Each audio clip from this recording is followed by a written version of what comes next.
No greater love is there than this, than to lay down one's life for one's friends.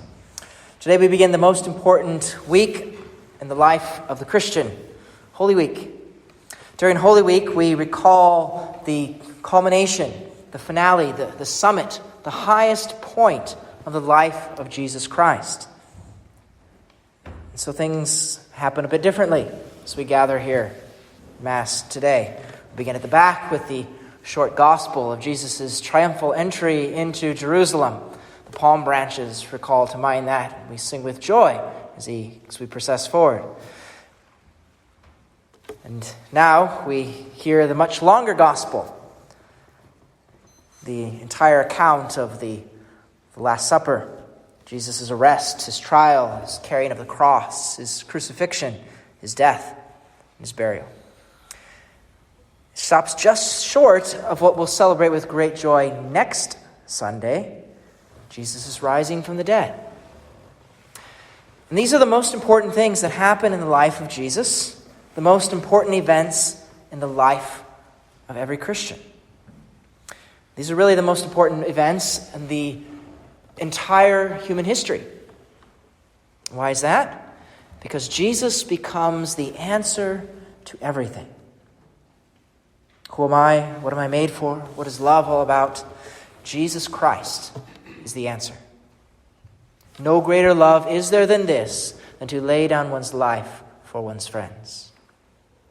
Just think about what's most important to you. Usually when I ask this question, people will say that it's things like family or friends, those people that we care most about and who love you in return. And it's not surprising because that is precisely what God has made each of us for relationship, for friendship, for love. And during Holy Week, we are not just told what love is. Jesus shows it to us. No greater love is there than this, to lay down one's life for one's friends. Love is so much more than just good feelings. There weren't any good feelings when the thorns were digging into his head, when he was mocked and spat upon, when nails were going through his hands and his feet, when he hung upon the cross, gasping for breath, when nearly all of his friends had abandoned him. No good feelings, but there was certainly love. No greater love is there than this, than to lay down one's life for one's friends.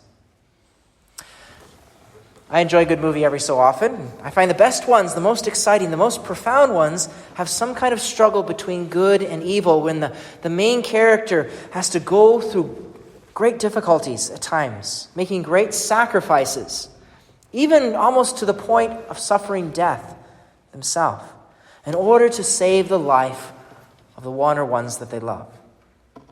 I find these the most moving of stories, and I suspect that many of us, in seeing or watching some of those, can say the same thing. It has the same kind of effect upon us too. For some, when you see those kind of things, maybe it's that tender moment between the hero and the heroine when they finally have gone through impossible odds and finally are reunited together, having overcome whatever evil was in the way. For others, it's the battle itself. It's the midst of the struggle with those forces of evil, the car chases, the explosions, the moments when they're on the brink of death, and through incredible sacrifice, never thinking of themselves, but only of the other, the enemy is defeated. No greater love is there than this, to lay down one's life for one's friends. Because that's love. That's God's love. That's the kind of love that Jesus has for each one of us. That's the kind of love that we wish we always had for each other. Not, of course, having to physically die, but making all those sacrifices, especially the small ones that we have to do each day, putting the needs of others before our own. Too often we fail to do this. We fall short. We hurt others, and others hurt us. And when that happens, we can feel as though we're not loved, that we've been abandoned by our friends or by God. As Jesus says from the cross, "My God, why have you abandoned me?" But it's precisely because we fail to love that Jesus did what he did. That he gave his life to forgive us. He gives us his life to free us.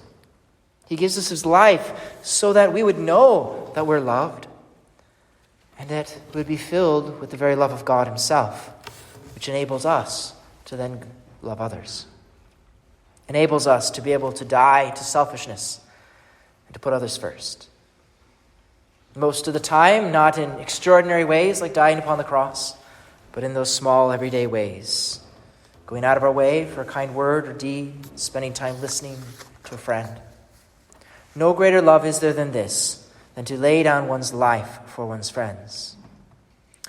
My sisters, that is the kind of love that you long for, that you want to give yourselves back to, that God has made you for. Settle for nothing less. My brothers, this is the kind of love that makes a man. It takes a real man to make sacrifices. Settle for nothing less. Later this week, the church celebrates and gathers again for Holy Thursday, for Good Friday, and Holy Saturday. And I encourage you to come to these services, to participate and to enter more deeply into this profound experience of how Jesus shows us what love is all about. This holiest week of the year. No greater love is there than this, than to lay down one's life for one's friends.